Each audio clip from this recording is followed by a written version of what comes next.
It's a miracle. People don't understand what the miracle is. I know. I've been to in 47 countries. I go to crazy places, and I know the people. I said, what happened after that? Mandela was crazy. He wore the Springbok shirt of Francois Pienaar. Was he feeling well? Yeah. That was iconic. Iconic. I mean, what did the ANC think? It's behind Mero or something? Yeah. It caused ripples in the ANC. You know that. He wore that. Why? Wearing the T-shirt of the enemy. Yeah, wearing Afrikaner sport, rugby, apartheid. You know, what is wrong with you? But he was a true leader. Yeah, that's... He could have won the battle, but they would have lost the war. Yeah. Country could have burned, and people have taken everything, but there would be no progress. He was intelligent enough, rational enough.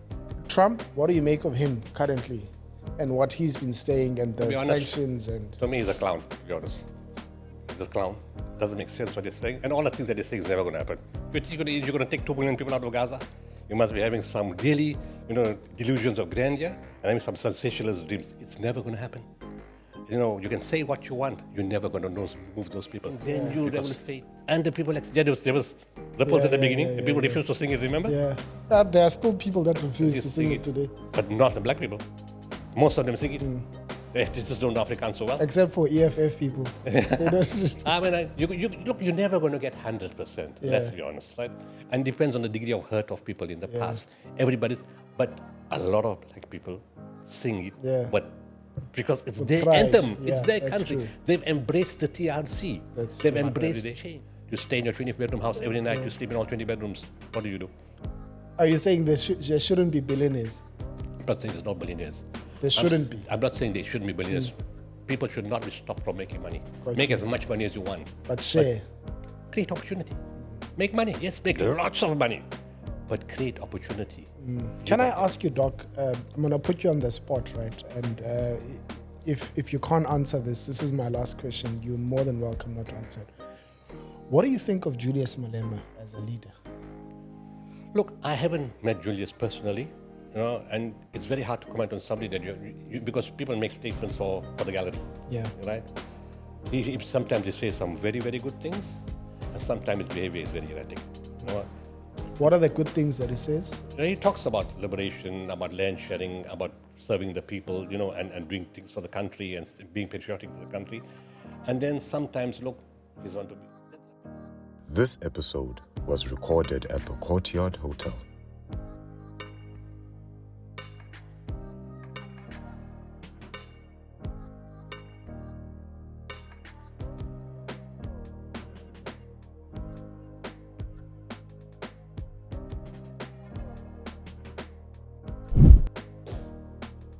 All right. Doc, how are you feeling? I'm fine. Thank you very much.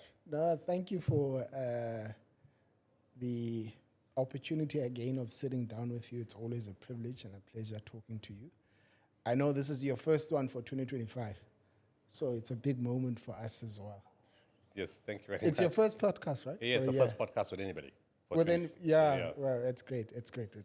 I wanted to start the conversation by playing your video, right? Okay. And I want to just get your comments on this, right? This is from our last conversation that we had together. Okay. And a lot of people, there were lots of positive and negative comments on this. So I just want to get your feedback on this. Government is not corrupt. Let me play that to you. And when you say government is corrupt, then I'll tell you what our corporates that are corrupt. Where did the corruption start? Who inflated the prices? Who backhanded people? Who encouraged them to inflate the invoices? Who did that? Came from corporate South Africa. The problem is not the system. The problem is the individual. You see, if you've got 1,000 individuals and they're all rotten, they'll mess up the best system in the world. And you've got 1,000 good guys that care for the people, they'll fix up any messed up system. It's all about, spirituality is about the individual. Government is not corrupt. Yeah. So that's just a short clip that we put up on TikTok that went viral. I think over close to 100,000 people were sharing, and hundreds of people were saying, yes, yes, yes, and the others were saying, no, this is nonsense. I still stand by that. Yeah. And I've seen the progress from that last interview. Yeah. Where in government, there's a lot of people wanting to clean up the system. We've got direct experience. We had people coming from MECs and chief people in the office coming to us quietly and saying, we want to discuss, we've got so much surplus funds in our account, we don't want anybody else in the office to know. We don't want anybody else to know what we're doing because money disappears. We've seen what you guys do. Can you help us make sure the money is spent correctly? Wow. That we get maximum benefit for the sake of the people. We're getting a bad name. People do bad things, and we get a bad name like we're all rotten and we're all corrupt. We're not. We care for the people, but you can't see the difference on the ground because of what goes on in our offices and how things disappear. Yeah. So, and then, of course, we speak to Andy Motibi and Kazi Kanyeko from the SIU, and that's a government institution. The government created an institution to fight corruption. What do you have to say about that? Yeah. And they've been finding and catching and stopping, recovering 70 billion, or what 70 billion rand worth of cases in court, recovering so much of money that can go back to the fiscus. They're expanding their team. They're teaching them about ethics, about fighting corruption. So on the one side, whilst they're fighting crime and dishonesty, on the other side, they're upgrading their own staff to make sure that things go the right way. This is a government institution set up by the government. Where's the comment on that? My thing on corporates still stand. You still see how many corporates are corrupt, price fixing, inflated prices. You ask somebody, we're putting in AstroTurf, we got 10 million rand, we're putting AstroTurfs. So they tell us you'll get like one AstroTurf. So we're a little confused. And we said, what do you mean? One AstroTurf for 10 million. Yeah, she said, the one of the ladies told us, you're going to get, so we'll at least get one. So we were a little confused. We said, no, we're going to get 10. The lady tells us, we've been quoted 8 million for one. Sure. So where That's is a normal AstroTurf. Yeah, normal AstroTurf. So somebody is taking a chance. In Eastern Cape, a few years ago, some municipality was celebrating that they put 30 balls for 120 million rand, which works out to 4 million rand a ball, of which more than 20 were not working. And What ball is that? borehole. Oh, borehole. Sure.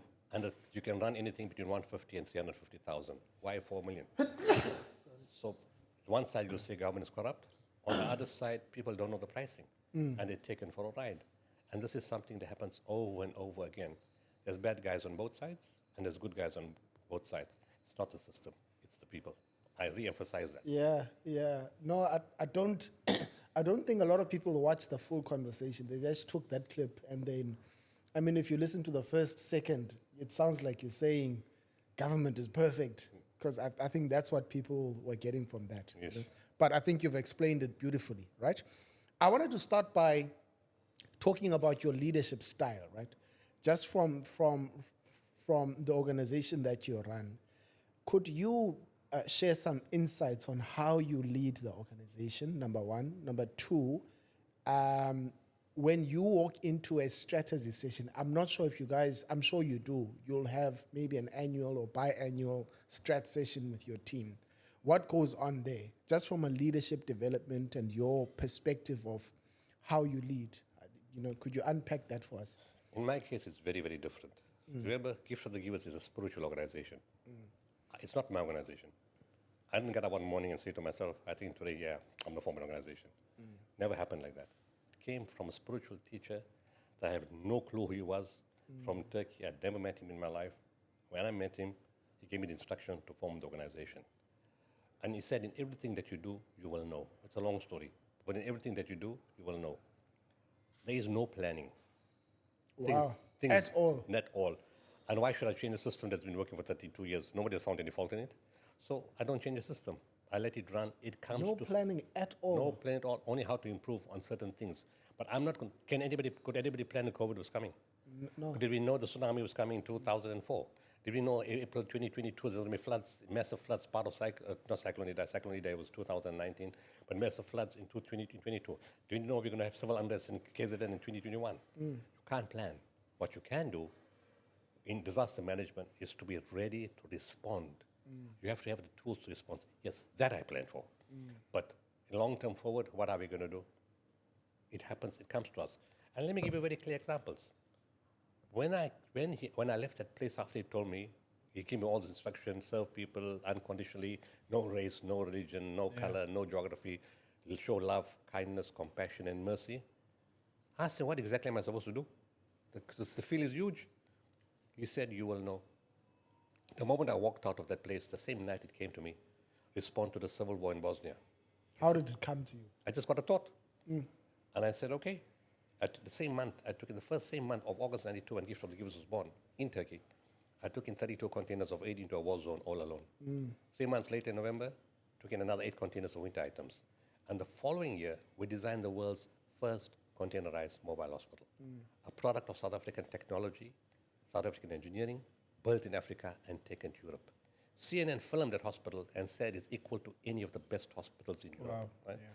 The teacher did say, whatever you do, be the best at what you do, because you're dealing with human life, human suffering, and human dignity. So we did that. But how did it come to me now? The first project was Bosnia, 32 containers. The second project was Bosnia, 8 containers. And the third project was a hospital in Bosnia. What was it telling me? That you are going to specialize in disaster intervention. Locally and internationally, war, which is the worst case, tsunamis, earthquakes, floods, famine, hurricanes, tornadoes, that kind of stuff. Now you get home, and people call you and say, there's a lot of hungry people here.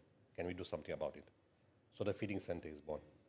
And over a period of time, right now, we're running more than 200 feeding centers nationwide. Always starts off small, and you carry on. Around the same time, somebody comes and said, I'm the only girl that got admitted for physiotherapy in UDW in those days, and I don't have any money. Can you help? So the bursary project was born. And now medical school, mostly we had it for quite some time, and then it stopped because corporates were doing it themselves. And now they've come back to us. They say, look, the final year medical students and medical bursaries and allied sciences. Yeah. And Ford came to us with Megatronics. It was $550,000 to train students to pay for Megatronics because they need them as a staff in the company. So bursaries developed. And then the office started in my children's 12 square meter room at home. And then people would come home to meet me, and then they met my wife, and you would find they need counseling. So the counseling services was born. So like that, every project came to us. It was very organic. We didn't say, okay, I think, we're going to do well today. Tomorrow we're going to put water somewhere. It never worked like that. Yeah. As the need arose, we responded to the need. Gotcha. That's the part. Now you ask about the planning. Okay, Komani got hit. The first dam there's no water. The second dam, the pumps are not working. The third dam can't pump enough because 2 dams are not functional. What do? You send in water tankers, but it's not totally sustainable. We start off with bottled water because it's the fastest. So we said, okay, send in the bottled water. Send in 4 water tankers, but from where are we going to get the water? The municipality said, our treatment plant, you can fill it there. Then some residents comes and says, look, I got a borehole, put the JoJo tanks in the street. You can take from my borehole and put in your tankers. That happens. But the planning, that's not enough. And then we say, okay, now to take a water tank in the areas, and people are going to take from the tank, how long that's going to take. Yeah. So we put in 37 JoJo tanks in the different communities. And then we said the ultimate solution, in the absence of rain, in the absence of a functioning dam, in the absence of alternative source of water, is boreholes. Put them in schools, clinics, hospitals, for the patients, for the students, and for the street. The first borehole we drilled, 9,000 liters per hour. The second one, 70,000 liters per hour. Sure. And the third one, 36,000 liters per hour. So there's now a constant, sustainable source of water. So the plan was now the planning part. Bottled water, water tankers, additional source water tankers, JoJo tanks, boreholes. The ultimate, in the rain, even the rain comes, they need to fix the problem in the dam. And that's the government responsibility. Give us the money and we'll sort it out, no problem. So do you leave them for the government to take care of, or because you've got it's handed over to where we put it. Oh, I see. So the school so takes you don't own it. No, once you give, what are we going to do with it? Yeah. It's for them. If they want it to work, they must look after it. But we have teams that go out throughout the year, checking all the balls that we've drilled to help them to make sure that it's functional. Some nut gives up, or the tap breaks down, or something's not pumping. Those things happen all the time. It's maintenance, wear and tear. They don't have the money. We fix it. You can't spend 400,000 or 500,000 on a bowl and it's doing nothing. So we check it. And the other one was like in 2017 when the Sutherland farmers came to us for the drought and they said, we need fodder. I know nothing about fodder. Yeah. What's that? Fodder? Fodder. Fodder, what's that? Food for the sheep. Oh, okay. Oh. So I got somebody who knows the thing and we started sending fodder for the Northern Cape farmers. But how do you know what to respond to? Because I'm sure you've got a lot of people that are reaching out. I'm sure there's what process do you follow? We don't do individual responses. In our case, it's mostly disaster related, where it's full community. Drought in a town, affects the whole community. Yeah. A fire in one house is one person. We don't do that. If, by the way, we got something, we'll do that. But a fire in Cape Town, 37 fires in 5 weeks, hundreds of thousands of people affected, yes, we respond to that. Tornadoes, floods in KZN affects the entire province, yes, we respond to that. So we respond to mass community crisis, Got you. not individual crisis. Got you. And in Sutherland and Northern Cape, the entire farmers were affected, which means farm laborers lost their job, which means the GDP suffered, which means agriculture suffered, which means the country suffered. Yeah. We intervened with fodder. We put 238 boreholes at our cost to feed the sheep so the sheep could grow. It cost us 90 million rand. Altogether in Northern Cape from 2017 till now, we invested 400 million rand. Sure. To save the sheep, the farmers, the jobs, the economy. It's a long-term effect. It's all about in the interest of the country and the people. That's a lot. I want to pick your brain, Doc, on a couple of things, right? I'm very troubled by what I've been seeing on the news, right? And I want to pick your brain on what you think is happening. Donald Trump, AfriForum, with what's been happening with the narrative that's been put out, that there's a certain group of people that are being discriminated against. So I want to hear your thoughts on what you think of that. But before that, I want to show you something. I'm not sure when last you saw this, right there at the bottom. People have been reminding me about it quite some time now. I looked at that. African Muslim Party. Can you talk to us about that? 1994, you are on the ballot paper. And we're going to show you guys this so you can see how it looks. You're very young. You looked very young here. So why didn't you join the ANC? Why did you run as African Muslim In fact, Party? that whole story is a real mess up, to be honest. Is it?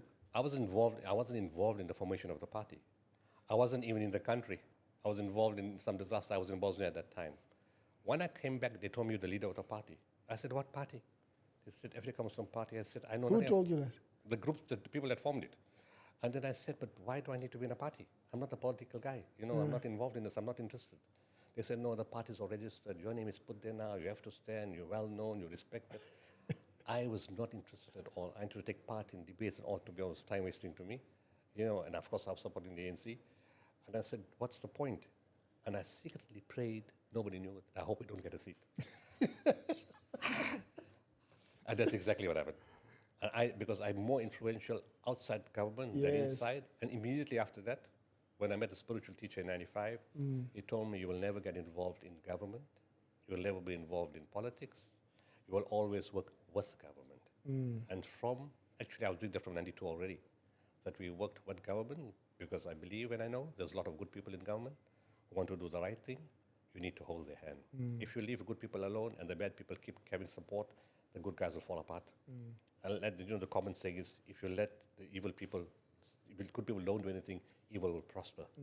So you've seen us work with government in every sphere in this country: health, education, water, crime, everything. So and actually when I was outside, I could do much more. When you're inside this political party, you're limited. Yeah, that's true. Oh, you get a label. Okay, That's he's true. this party. Yeah, No, we're not going to yeah. work with him. But when you work with everybody, you take on anybody. Greater impact. Greater impact. And there's a problem. You take government head on. You take the political parties head on. You take corporates head on. It's not a problem. I've got no interest. And people are worried. They said, why don't you stand for president? I don't want to be president. I've got a spiritual instruction not to be that. To be involved, not to be president, but not to be in a political party. I'm not interested. And I realized I can do much more on the outside. No hindrance, no obstacle, and everybody works with me. I have a fantastic relation with government. Yes, we fight. We fight like hell, right? In day, but in the night, we've got a good relationship. It's nothing personal. It's about the people. And they tell me, you're brutal with us, but you're right. They actually tell you that. And we appreciate what you do for us. They tell you that all the time, and then they say, then one government department say, but why doesn't government emulate you? So I said, aren't you government? And then a mayor will tell you, where's government? I said, excuse me, who are you? And then there's, of course, yes, they're also government. That kind of story. But the individual desire comes out. I'm in government, but I'm restricted. I can't do this, I can't do that, I can't do that. But as an individual, I want to do so much more. But because I've got this label, I'm a mayor, I've got to follow the protocol. That becomes a problem. If the system was different and party politics wasn't I can only do that if I get instruction from the spiritual teacher. Got you. There's no discussion on that. Got you. In our tradition of 350 plus years from the spiritual order, I don't think anybody has been involved in politics. I'm not in Turkey, but from my understanding of what I've seen, the little time that I know them, I don't think anybody got involved. 10th of April 1993, right? Chris Hani gets brutally murdered, and recently his killer was let go, went back to Poland, did an interview with ENCA, and he was so unrepentant. He was saying, he was basically saying he would do it again if he had the chance. Do you remember where you were that day, 10th of April 1993? I remember what happened? I was at home, and I know that when that happened, the first thought that went through my mind is, are we going to have bloodshed in this country? Everything that we worked for is somebody trying to dismantle the process.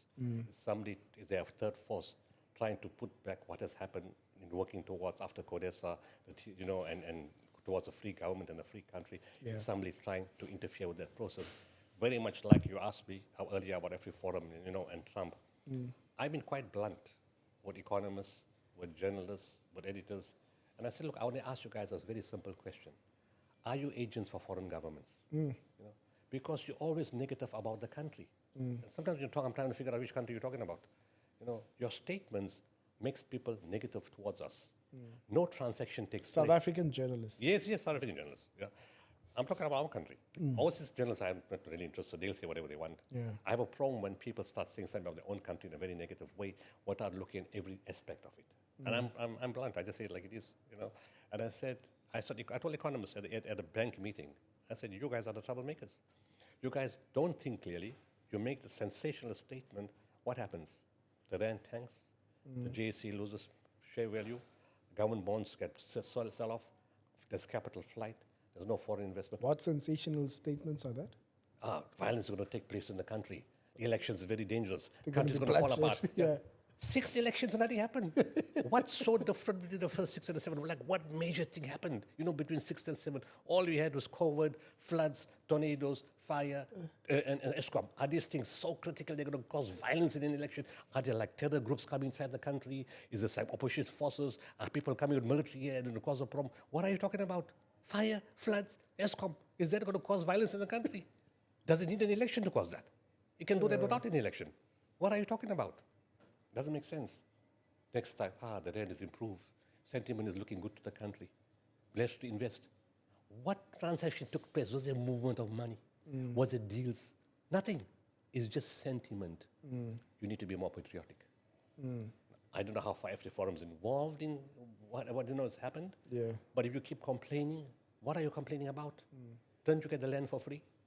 Isn't it fair distribution should take place? Aren't poor people entitled to get land? The government only made a statement. Did they do any act? How long is this act going to take place to be fulfilled? Why bring in a foreign power? Does the foreign power work for you? Do we interfere in other people's politics? What is the first rule of government? You don't interfere in another country. Yeah. Why are you getting other people to interfere in our country? A lot of people are saying it's treasonous to actually do that. I call it treason straight. You're not patriotic. Yes, treason is the next stage. You're not patriotic, and the next stage is treasonous. To interfere with the workings of our country. This country has been good to us. Yes, there's no saint. You're never going to find a president or a government as saints inside there. You don't even find the saints in the church, let's be honest. Or even the Islamic religion. You're not going to find them. You find priests become pedophiles. It's not common to one religion. It happens to all religions. I'm not identifying a single religion. Yeah. I'm talking about religious people across religion. Yes. It's a common thing. You're not going to get any saint anywhere. You're going to get the best you can, and the best you can is going to have flaws. There is no perfect human being. The human being is going to act according to their own understanding, their own capacity, their own intelligence. They'll do what they can do in the interest of the country. Is somebody deliberately targeting you, attacking you, taking your land away, making life difficult for you? They're not. They've never, this land distribution, when we're talking about it over the last 30 years, what has happened? Yeah. Nothing. Nothing has happened. Why do you have to bring an outside government? Can't you go to the government yourself internally and sort the problem out internally? Do you have to go outwards and do that? And who's America? Are they like the world's moral rights organization? They bombed Hiroshima and Nagasaki. They used Agent Orange in Vietnam. They made a lie. They bombed Iraq and disrupted the entire country. They got involved with NATO in Libya. They're putting weapons that goes into Gaza. Who is just the moral policeman? Is that your understanding that these are the people to go to? These are the last people in the world you need to go to. Morally corrupt, bankrupt, imperialists, racists, stealing resources. We don't need them. If you need them, there's something seriously wrong with your belief system. Sure. That's hectic. So Trump, what do you make of him currently and what he's been saying and the sanctions? And to me, he's a clown, to be honest. He's a clown. Doesn't make sense what he's saying. And all the things that he's saying is never going to happen. You think you're going to take 2 million people out of Gaza? You must be having some really, delusions of grandeur and having some sensationalist dreams. It's never going to happen. You can say what you want. You're never going to move those people. Because faith and spirituality is 2 things you can't break. I'll take the war itself. Israel lost this war, no matter who says what. When did Israel fight a 15-month war in any of the history since 1948? They took 3 countries in 1967, Egypt, Syria, and Jordan. They took 3 countries that had armies. This is not an army. This is resistance fighters. There's no plane. There's no artillery. There's no tanks. There's no naval ship. There's no drones. There's no 2,000-pound bombs. There's no heavy equipment. There's no water, no electricity, no communication systems, no food. Using all this, you destroy the hospitals. You're walking against unarmed nation, mostly women and children. And after 15 months, you've got nothing to show except killing of innocent people and destruction. What did you achieve? And you're supposed to be the 4th largest army on earth. All you did was show the world who you really are. The 76 years of lies has been exposed. Your economy has been challenged. Your soldiers have gone home with mental illness. There's an epidemic of mental illness inside Israel. 68% of no investment in tech shares. Agriculture, tech, and other resources people have stopped investing in. Tourism don't come. 980,000 tourists a year before, 150,000 from outside now. Internally, no tourism. People are affected. There's disruption, there's conflict. Yeah. Your soldiers don't want to fight. You have to look after 300,000 settlers. On the social grants, you have to give them. 250,000 reservists, they left the jobs, you've got to look after them. Your GDP is not going to grow. What do you want? More than that, everybody knows who you are. What war did you win? You lost against an unarmed nation supported by America, Europe, imperialists, people with weapons and money, and you lost because no army ever wins against faith and spirituality. That's an Islamic teaching, whether people accept it or not, and has been proven over and over again in our history. And even in the history of other people, the black people in this country are not Muslim. They stood up against apartheid, and they won. They won. Truth. Do you think they won? Yes. The first part, anybody can say anything without being locked up? Even the corporates and the journalists, anybody else can say negative things against Cyril, against Zuma, against anybody else, president. They don't get locked up. They don't sleep with fear. They're not worried what they say. You can say whatever you want. The greatest liberty is freedom of speech and dignity. Yes, you may not have food. You may not have water. Would you rather have food and be locked up in a jail and be tormented and arrested like what happens in Gaza? Or would you be free to say what you want? You'll eat less and you'll survive. Your dignity is far more important than anything else in this world. We haven't won completely, but we're free. We can say what we want. We can go what we want. We can do what we want. We have to take the system further and fix the economy and get total liberation, upskill our people, make sure there's total patriotism, totally committed to the country. And now, America did us the greatest favor. They should have taken the money a long time ago and left. I don't want the money. We're not beggars. Yeah. We can rearrange our systems. We've got resources. That's a good point. Yeah, and let's tell government, hey, stop wasting money. Tell corporates, stop ripping off government. Tell people, stop stealing. Let's work together. Corporates, government, churches, religious sectors, sports unions, communities, unions, universities, academic institutions. We've got clever people in this country. Yeah. We've got committed people in this country. If we work together, we can fix anything. And we can be the powerhouse that if we can fix it here, we can send it up Africa, and we can send it to the whole world. I have full faith in our country. I'm not even worried them taking their money away. It gives us a chance to rethink, to reposition, to fix. Already, within the first week, I had a whole lot of corporates coming to me. Speak to government. We'll fund factories to make our own medicines. Wow. We'll fund TB vaccines in South Africa. Wow. We've got the best researchers in the world. We'll carry on paying them. Wow. Over time, this will pay dividends, but we need buy-in from government. Let's stop depending on Western government. And these are white people telling me that. Wow. You know, you've mentioned a couple of important things that I want to double click on, right? For instance, the Israel situation, I want to double click on because there are a lot of people like me who have no cooking clue what's happening, you know, because we're getting different media houses reporting different things and we don't know what's true and what's not. So I think you'd be the perfect person to just break that down for us.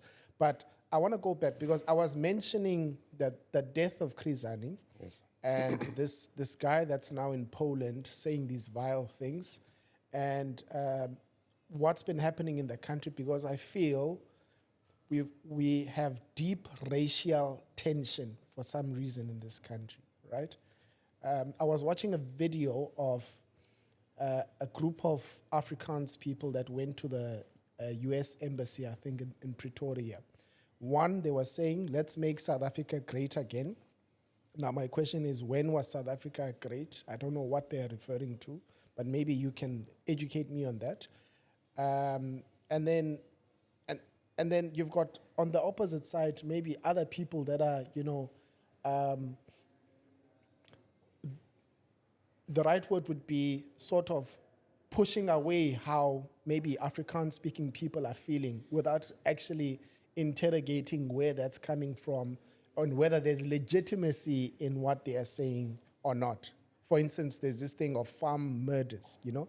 The data, and maybe you guys can look it up online, what the data says. But there are more children that are being killed in Cape Town, I think, than the farmers that are being killed annually. Maybe you can look it up and let me know if that's true or not, right? Because I read something like that, right?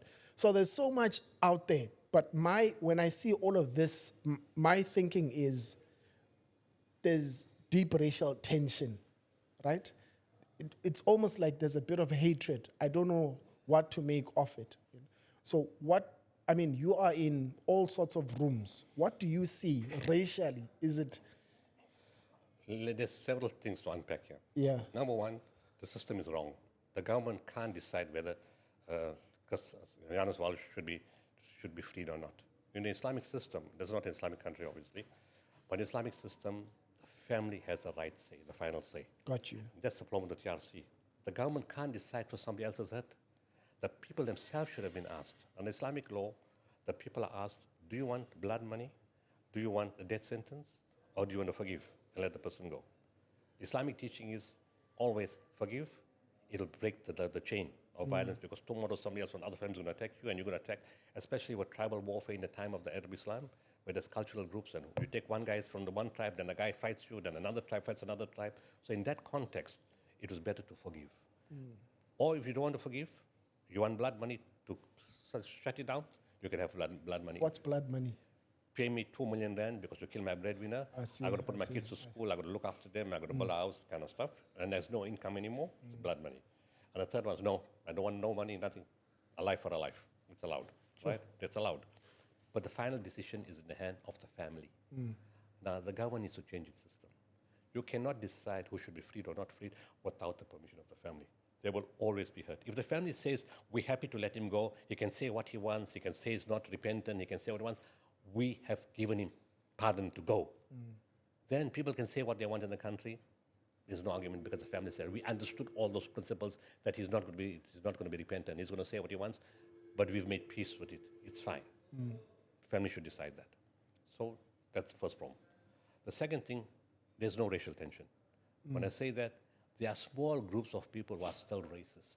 All right. The majority of people have changed. While you're saying the one video, let's make South Africa great, there are other people saying South Africa is a great country. Got you. Let's make it better. Right? Got you. Right? So that's not that's not targeting race. It's targeting the system. Because in the system of government, there's black, white, and Indian and colored.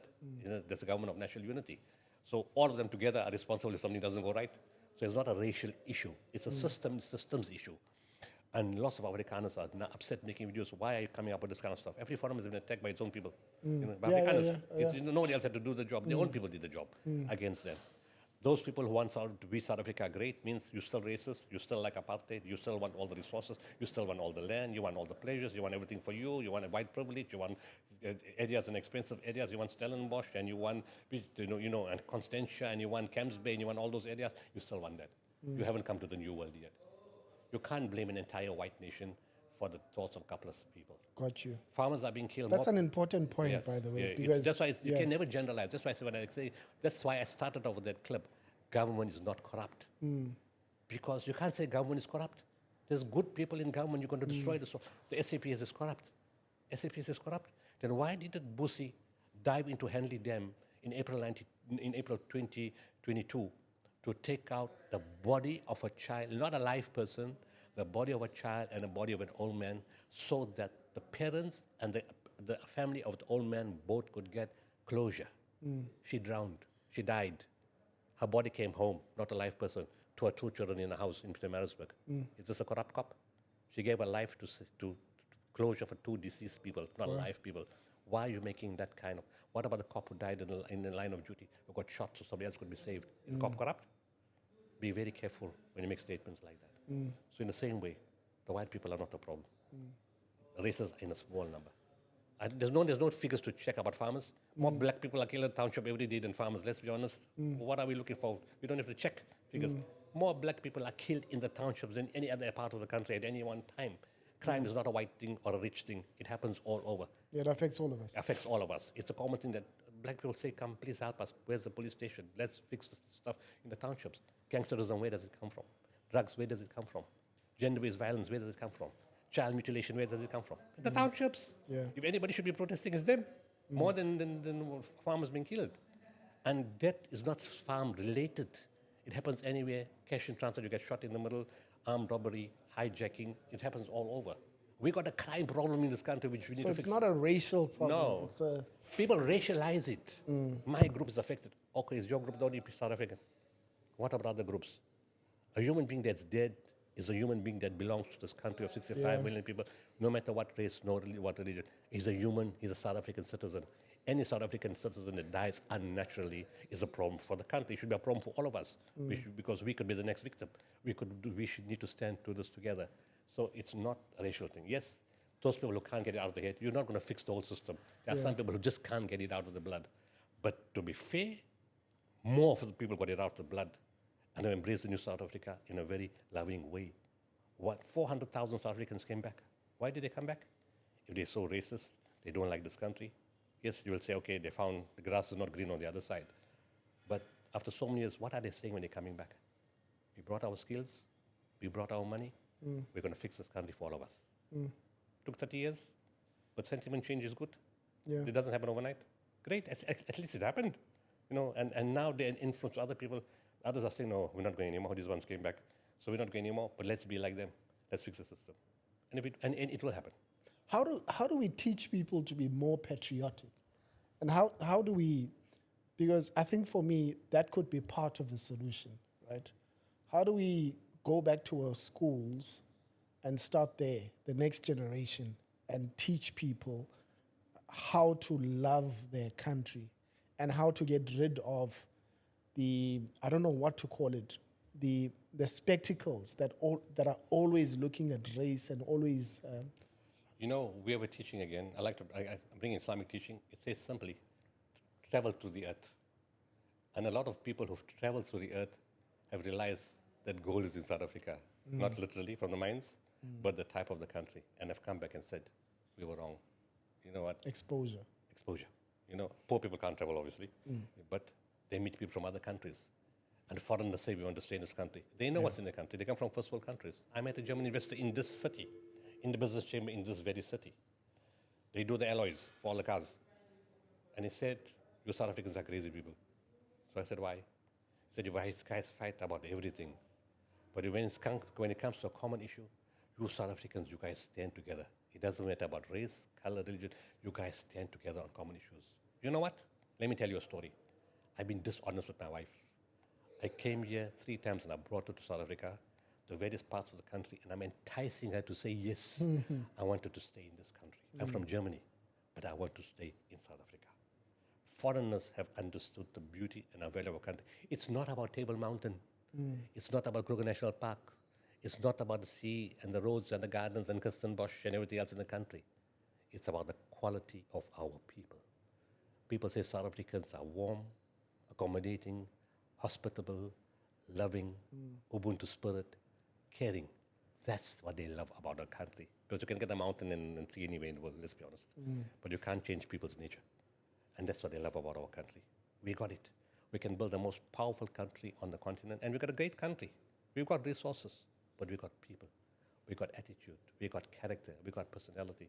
We can bring in, we don't need investment. All we need to do is make sure that 5 to 10 million tourists come here. Bring their money, bring their skills and come and spend here. The hospitality industry will grow. People will get jobs. Money will circulate in the economy. Other industries will benefit. And it will grow in every sector. You can't get success with investment, bring the tourists. But you've got to bring crime down. That's why when I speak to the SAPS, I said, you guys are more important than economists.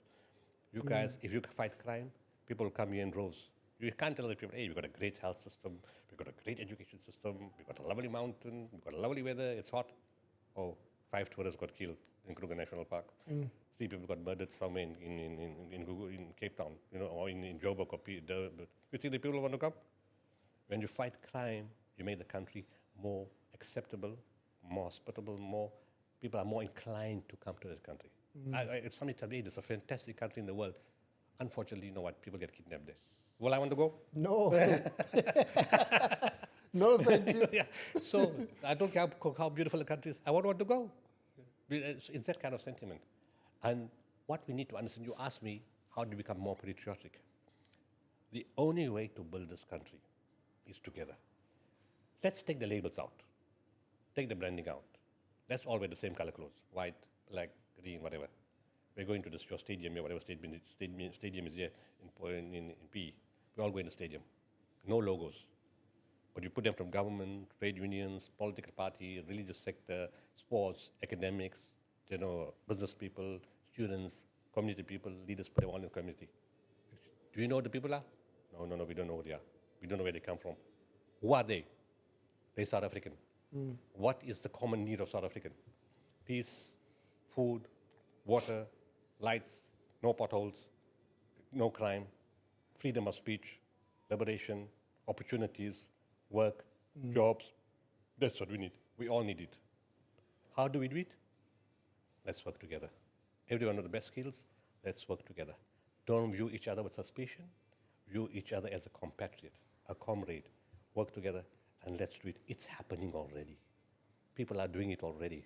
There's examples in the country where municipalities and communities and corporates and businesses are working together to fix the system. This is not a government's problem. This is a South African problem. Because 7.4% people paying taxes can't look after 65 million people. Take the government out. Tell Australia you can have the government, it's yours. You can take the country. Offer Trump, say South Africa, just take it. You fix the problem. Let's see how you can fix the problem. He won't be able to fix the problem because the tax base is too low. We have to fix the problem. And that's where religion, faith, spirituality comes in. We give the taxes, yes, but let's put some extra charity, because the most important point to remember is when my teams ask me, why do we keep going? I said, we're not on the other side. I asked them a simple question. If your child and your wife is on the other side, what would you do? If every South African can answer that question, we will go out our way to make sure that the person on the other side has the same condition like our wife and our child.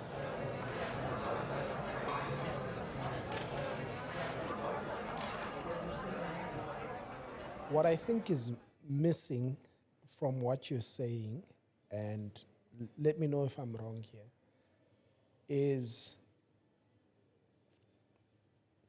maybe creating a space in our society for honest conversations. I don't think we have enough of that.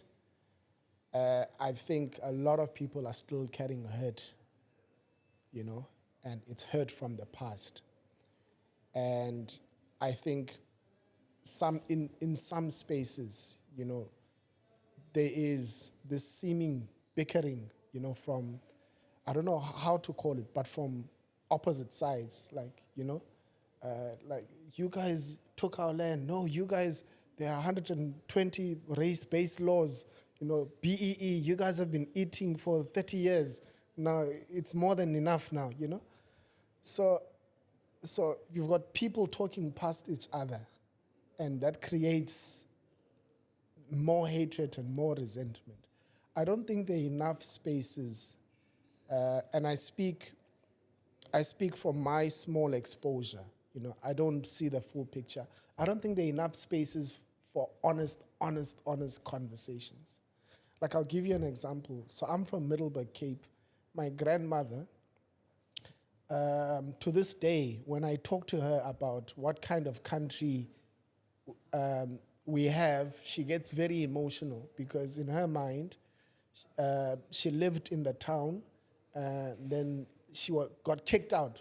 Then government took her land, threw her into the location, and that changed her life and her children's life, which she's still experiencing from today. Could never go back to that land. In fact, she drives past that piece of land almost every day when she goes to town, right? And so there's no, I don't know what to call it, there's no place where she can express that and get other people to hear what she's saying, and other people to admit maybe, yes, that was wrong. How do we move past it? How do we go forward, right? Because it sounds like, you're very patriotic, right? And you're very positive. But it almost sounds like you're saying, let's be positive and maybe let's try and move on, without saying, how do we talk about this? And I don't know if I'm making any sense to you. You're making an important point. We need more discourse. But in the corporate world, black, white, Indian, colored are now working together. Yes. In the universities, they're working together. And the biggest area where they're working together is schools. Today's kids know nothing about the past. Yes, they have no yes, idea yes. what the hell you're talking about. That's true. Yeah. So don't taint that. Let the new race or the new group of kids, They're emerging. For example, with the racists, when you tell your child says, I ate a sandwich, was the child black or white? The child is thinking, what the hell are you talking about? Yeah. They have no idea what is the connotation. Why are you asking me that kind of dumb Yeah. question? Yeah, I don't know, yeah. I just ate sandwich. And even if you ask them cultural thing now, was it like a different type of Indian? This culture, that culture. The child coming and ask you, which one do I belong to? Which Indian am I? And you realize we are the one that we keep put the thoughts in Yes, idea. that's true. So the new generation, there is no issue, right? Because they don't know nothing. They develop it. And this is my friend. We play cricket together. We fight.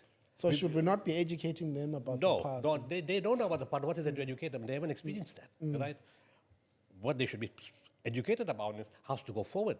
Good. Ethics, friendship, sharing, understanding. Religion is not for everybody. You can't put it down somebody's throat. Spirituality, let them go forward. In life, you must be honest. You must be ethical. You Yes. must care for your neighbor. Don't say black, white, or Indian. Care Yeah, for your yeah, neighbor, right? Because we're all mixed now in the different areas. Teach them the good points. The guys that came from that era, now coming back to that, your granny is upset. We lost our land too. We lost our shop. We lost our house. We were put in some dumb place. We never got compensated. How come the guys who are fighting about expropriation now never had anything to say then when that was taken away from us? Did anybody come and say, we South African, this should not happen? Has anybody ever raised that issue today? We're more worried about what you're losing, what you got for free. But you don't have nothing to say about what was taken away from people that rightfully belonged to this, for which there was minimal compensation. That was fine. This is not fine. And yet the government is putting in systems to make sure it's started to be as fair as possible. Why do you don't comment on that? And yes, we need avenues, black people, in counseling. You have to hear the other side of the story. I always say when you have dialogue, listen to both sides of the story. And when you put people together, yes, we should do that, but not in the schools. We're wasting our time because they don't know. They don't even know what you're burdening them, but they have no idea what you're talking about. But the older people, the guys who be there, just from 94 and years before that, yes, dialogue is important. I'm not saying that we should ignore that. I'm saying let's not live in the past. We learn from the past. Yeah. That's because a lot of black people, let's be honest, have forgiven everybody. And that's why this country didn't burn. Yeah. I raise this issue when I go to corporate meetings, when I speak. I said, you guys, who complains? Only rich people complain. ESCOM became a big talking point.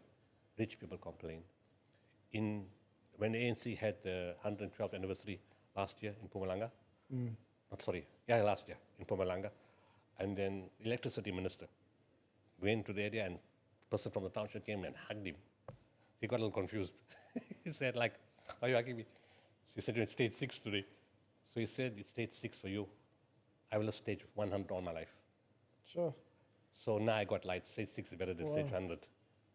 More roads, Wow. more water, more schools, more lights. It's about the situation or the context. They were grateful for stage 6. It's better than stage 100. We need to understand that. Yeah. We need to be grateful for what you have. There's limitations. There's not enough money, no matter who runs the country. Yes, you can say corruption, do not waste money. But as I said, people rub them off, prices go. Just theft is no excuse for. That we've got to fix the system, get rid of the bad ones. You know, charge them, lock them up. We've got to do that as a country. We've got to do that. Yeah, and that's the other side, right, Doc? That South Africa is definitely a better place. I believe that. It's better than... I wasn't alive back then, but I 100% believe that it's definitely better. And I don't think we get enough of that coverage. No. That, lots more people have access to electricity, lots more people have access to clean water. We're not perfect, but definitely we've made progress in the past 30 years. Let's put a poll. All those want to live pre-94, hands up. And those want to live post-94, the electricity, the potholes. I think we should put that poll in this video. Let's see how many people will put. I think we should all put the that poll. complaints, people will tell you post-94 is better. Because the difference with South Africa and other countries where people are of the same religion, neighbors, tore each other apart. And you can't fix that. In this country, there was so much of faith, so much of patience, so much of resilience and forgiveness. I told you, as I said, I was talking to corporates. And I tell them, what are you guys complaining for? I said, you guys have missed the most important point in the history of this country, 27 April 1994. Not because a black government replaced the white government. Sorry, I'm a very blunt guy.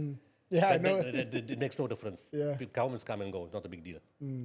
What you missed was the attitude of the people. You see, why did the world media come here? They came with war rooms. Why did they come with a war room? To film sports and agriculture and recreation and arts? No. They came to film violence, breakdown, mayhem, torture, death, killings, and white people being thrown in the sea. They came to film that. It was the most boring day for world media. Nothing happened. But in nothing that happened, everything happened. Did any white or non-black person feel insecure in that queue? Were they afraid that somebody was going to kill them? Were they scared to vote? No, nobody was scared. The queues were snaking for long, and those people, did they say, "Now we're going to take revenge. Our time now. We're going to burn the shops. We're going to invade houses." They said, "Let the past be." They didn't say it in the voice. They said it in the body language. Yeah. We look at hope. We turn to God Almighty. We are religious people. We're going to forgive. We won't forget. We're going to forgive, and we're going to build this country together. Give them credit. Give them credit. You are alive today. You got land. You got everything because of those people who didn't turn up in violence against you. It's happened in Africa. It's happened in the Middle East. It's happened everywhere. But the same faith, same color, same race, same religion. Yeah. It's the greatest blessing God has given you. And you're still complaining? You don't know what a great miracle 94. When they say 94 is a miracle, people don't understand what the miracle is. I know. I've intervened in 47 countries. I go to crazy places. And I know the people. I said, what happened after that? Mandela was crazy. He wore the Springbok shirt of Francois Pienaar. Was he feeling well? Yeah. That was iconic. Iconic. I mean, what do the ANC think? It's Brian Mero or something? Yeah. It caused ripples in the ANC, you know that. He wore that. Why? Wearing the T-shirt of the enemy. Yeah, wearing Afrikaner sport, rugby, apartheid. What is wrong with you? But he was a true leader. Yeah, that's... He could have won the battle, but they would have lost the war. Yeah. Country could have burned, and yes, people have taken everything, but there would be no progress. He was intelligent enough, rational enough. Where's your rationality post-94? Why can't you think like this man? Everything in the government is bad. It's a black government. No, they're taking our rights away. How much rights were taken away from other people? Did they stand up against you? You should be embracing them and saying, let's fix what we can. Have you fixed everything? No, let's take as much as we can. That's your attitude. Greed, avarice, arrogance, ego is a problem in our country. But those people, not everybody.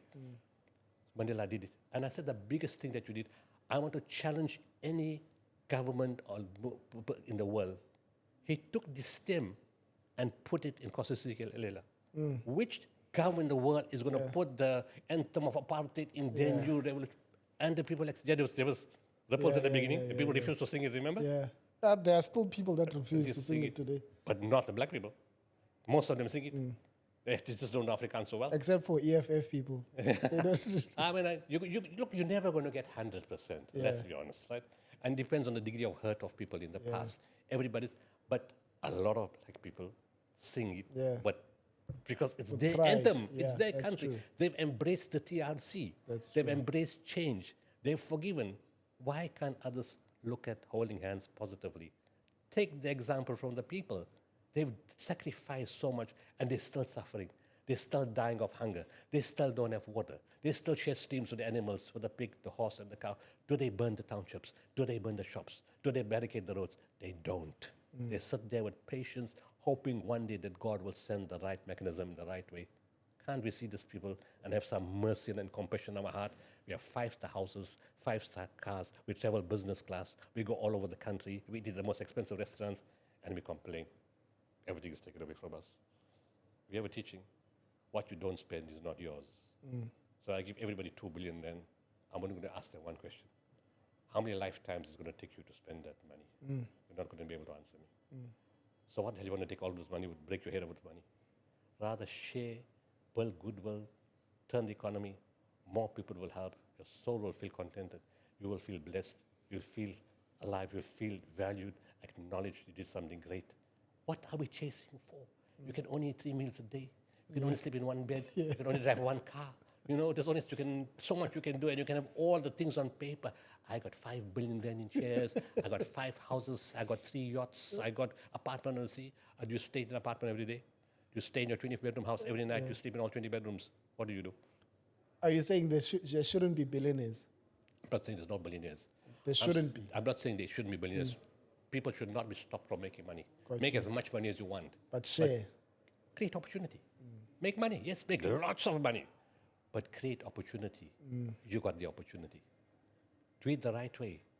Don't be a billionaire by standing on people, by taking things away, by being greedy. COVID, what happened? People said, cutting jobs. And the next minute, the CEO gets a 35% increase. Yeah. Man worked for you for 45 years. Yeah. He knew nothing else. He breathed life and day your company. His wife and his child survived on you. Your company grew because of him and 5,000 other people. Monday morning, goodbye, everybody, time to go. Is this your ethics? And then you take a 35% increase, you get more value in your shares. It's the system, the ethics, the values of people have to change. What if you were the staff and it was the other way around? What would your opinion be? We need to have thinking around those kind of issues. Yeah. Can I ask you, Doc, I'm going to put you on the spot, right? And if you can't answer this is my last question. You're more than welcome not to answer it. What do you think of Julius Malema as a leader? Look, I haven't met Julius personally, and it's very hard to comment on somebody that because people make statements for the gallery. Yeah. Right? Sometimes he says some very, very good things, and sometimes his behavior is very erratic. What are the good things that he says? He talks about liberation, about land sharing, about serving the people, and doing things for the country and being patriotic to the country. And then sometimes, look, people say he's living in Houghton. I mean, what's wrong with that? Is there a crime in want to live it up in a rich area? Rich people can live in rich areas and still have the poor people. There's no issue with that. I don't know him that well. You just see the statements. I don't follow it, to be honest. Okay. What worries me is why did his best people leave him? That's what worries me. In effect, his party is going to be, it's been a serious challenge. Sometimes you hear the youth say, no, we can't be with him because he keeps changing mindset. He's 1 minute he says something and the next minute he says something completely opposite. So he's not consistent with what he says. A true leader is not now character assassination. A true leader has to stick with what he says and live what he says. You can't keep changing things for the gallery and to suit things and make statements that supports the masses or makes the masses happy, and the next minute you do something different. And then your best lieutenants leave you, and your lieutenants are saying they're not happy with you. There's a problem. People are going to look at that and say, as I said, there's no perfect leader. But all the other leaders will find some problem too. They say something and they do something else. Yeah. There's no perfect. There's not a specific criticisms against Julius Malema, or any other leader. That if you do something, your leadership should be consistent in what you do, follow principles of goodness, justice, sincerity, dedication, and commitment. And if you stick to those principles, you're never going to be 100% perfect because you're human. But as long as people can see, by far and large, you're sticking in the interests of the country, because that's what politicians should be doing. Ask politicians one question: why did you go to government? You said you like for the people. So are you going there to serve the country or serve yourself? When you serve yourself, goodbye. Yeah. To serve the country, go through everything. Again, under Islamic law, Islamic rulers, they have to dress undercover. And used to go in the townships, in those areas. And the leader, we call him the Khalif. One day he went to an area and the woman was complaining, the leader don't take care of us. There's no food in my house. What kind of leader is this? And he heard the voice of the people. He didn't get angry. He got sad. He said, this is a reflection on me as my character. Yeah. And the next moment, the food came immediately. I don't expect that to happen in South Africa because we don't have that kind of resources. There's many poor people here. We don't have that kind of resources, only 7.4% pay tax. And we need to go and make sure that the informal economy, we need to get tax from there. We need to get tax from other sources. And we need to stop ripping the core government off. That's why it's a collective effort. Circulate money and let's make it available to people. It's just a simple law. Yeah. Every child is my child. Every adult and every man or woman is my family. If South Africans adopt that attitude that all of us are each other, let's do what we can for each other. Put the race away, put the past away. Let's build, because the past is gone. You can't do anything about it. Yeah. Tomorrow you can't say anything about it because you're not going to be here. You're only here now. Yeah. So let's build the now. Let's do that together. Doc, thank you for your time. Wishing you all the best for 2025 and everything that you guys are going to be doing this year. Thank you. And thanks for the interview. And you're the first guy, and we managed to fit it in. And thank you for a very nice, in-depth interview. And very, very thought-provoking interview. And there's lots of issues we can pick up here. I love the part where we need dialogue. Yeah. Pre-94 and post-94, we need the dialogue to cause healing. And the psychologists and the counselors need to get involved in how to do that. No, excellent. No, that's yeah. No, thanks a lot, Doc. I've got a book here for you. I know you don't read. You can just put it. You can just put it somewhere. Last time you gave me your book, and I didn't give you my book. I've got 3 copies that I've got on my book on leadership and entrepreneurship. Great. So thank you very, very much. Thank you. Thank you, sir.